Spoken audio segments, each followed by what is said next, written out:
Bom dia, pessoal, tudo bem? Na aula passada nós estudamos os modelos atômicos, né, a sequência dos modelos atômicos, que foi desde a antiguidade até o modelo atual, e agora nós vamos estudar o átomo e as suas partículas. Então eu tenho aqui a matéria é formada de molécula, e dentro da molécula eu tenho um átomo.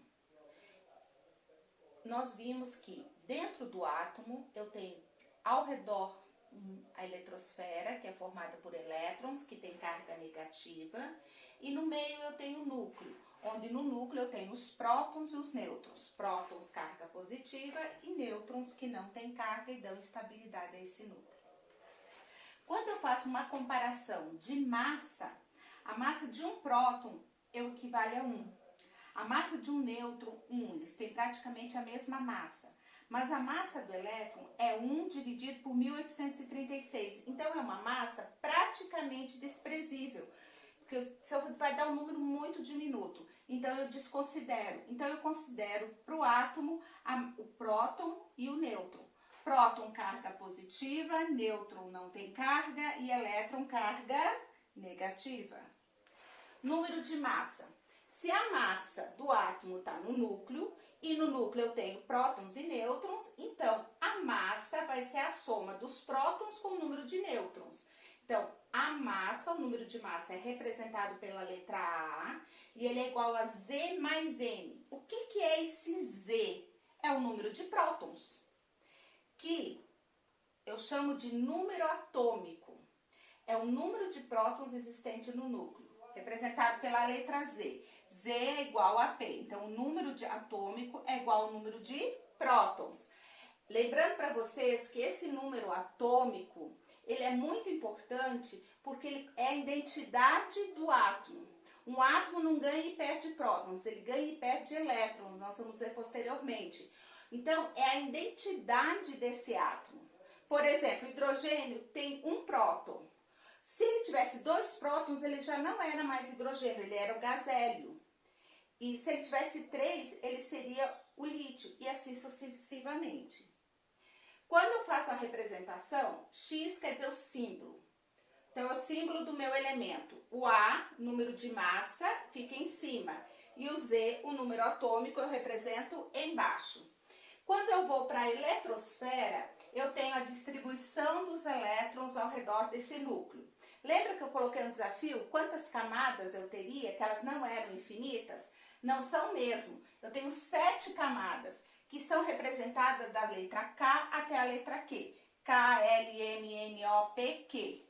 Na camada K, só cabem 2 elétrons.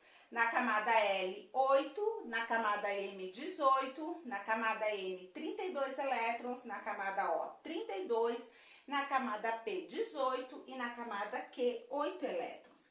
Então, é uma coisa importante. Quando o átomo é neutro, o P é igual a E. Então, quando eu faço a distribuição eletrônica nas camadas, eu uso o meu número atômico, porque eu estou considerando que o meu átomo está neutro, ok?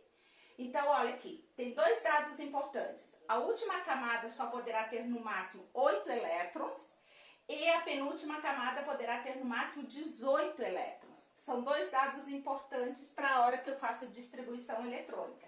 Olhem aqui, eu tenho oxigênio.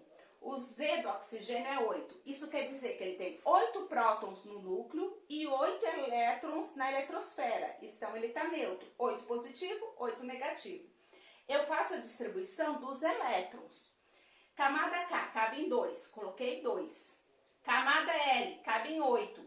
Mas eu só tenho 8 para distribuir. 2 eu já coloquei aqui. Para chegar a 8, faltam 6. 2 mais 6, 8.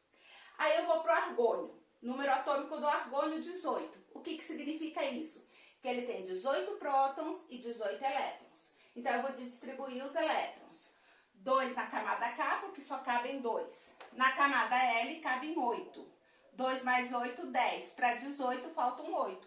Como a última camada pode ter até 8, beleza, sem problema. Está com 8 elétrons, está tudo resolvido. Mas no potássio, agora nós vamos ter um pequeno problema. Olha aqui, potássio. 19 quer dizer que são 19 prótons, 19 elétrons. Começo a distribuir. 2 na camada K. Só cabem 2 lá. Então, só ficou 2. Na camada L cabem 8. 2 mais 8, 10. Sobraram 9, eu coloco os 9. Lembra que eu falei que a última camada só poderia ter 8? Então, eu corto os 9 e coloco 8. E aí, o que eu faço com esse elétron que sobrou? Passo para a próxima camada. Agora, a última camada é essa, e essa está com 1. Beleza, sem problema. Vamos para o cálcio. 20 elétrons, distribuo 2 na camada K, 8 na camada L, 2 mais 8, 10, sobram 10. Cabe 18, 10 está dentro, é menor que 18. Só que daí o 10 passou a ser a última camada, e a última camada não pode ter mais do que 8. Então, eu corto 10, coloco 8. Mas para completar o 20 está faltando 2. Esses 2 elétrons desaparecem? Não, eles vão para a camada subsequente, vão para a camada N. E agora eu venho para o meu rádio, que agora é grandão, mais complicado. Tenho 88 elétrons para distribuir. Vou lá na primeira camada. K, coloco 2, só cabe 2, 2 entram lá, ficam lá. Resolvido. Vamos para a camada L. Quantos que cabem? 8. Encho ela. Tenho 10. 88 menos 10, tenho 78 para distribuir. 78 eletrozinhos procurando o seu caminho. Vamos para a próxima camada, camada M. Quantos que cabem? 18. Encho lá. Já distribuí 28, mas para 88 tá faltando ainda. Vai a turminha dos elétrons, vão procurar outra camada. Vamos para a camada M. Quantos que cabem lá? 32. Beleza. 10, 18, 28. 30, 60. Para 88, faltam 28. Tem problema não. Cabem 32, então eu posso pôr os 28. Só que lembra que na última camada só poderia ter 8? Então, eu vou cortar os 28, lembrando da segunda regra que na penúltima pode ter no máximo 18, corto e coloco 18, porque é o número menor que eu tenho aqui. 18 para 28 sobrou 10. O que eu faço com esses 10? Mando para a próxima. Foram 10 para a próxima. 10 se tornou a última camada. Pode ter no máximo 8. O que eu vou fazer novamente? Corto 8. E esses 2, o que eu faço com os 2? Desaparecem? Na natureza nada desaparece. Joga para a última camada. A última camada agora ficou com 2 elétrons. Então, relembrando, o átomo tem 2 partes essenciais, um núcleo e uma eletrosfera. Eletrosfera com elétrons. Não podemos esquecer isso. Um núcleo formado de prótons e nêutrons. A massa do átomo se concentra no núcleo. Então, a massa, representada pela letra A, são os prótons mais os nêutrons. Não podemos esquecer isso de jeito nenhum. Opa! Tá? Massa, prótons mais nêutrons. Lembrando que o Z é o número atômico, a identidade. É diz quem ele é, que é igual ao número de prótons. Ok? Número de prótons embaixo, o Z embaixo, número de massa em cima. Distribuo nas camadas os elétrons. Última camada, no máximo 8, penúltima, 18. E aqui eu tenho a estrutura atômica. Na próxima aula, nós já vamos fazer a distribuição eletrônica, não em camadas, mas em subníveis de energia, que é um pouquinho mais complexo. Ok, galerinha? Vamos para os exercícios. Valeu, até a próxima.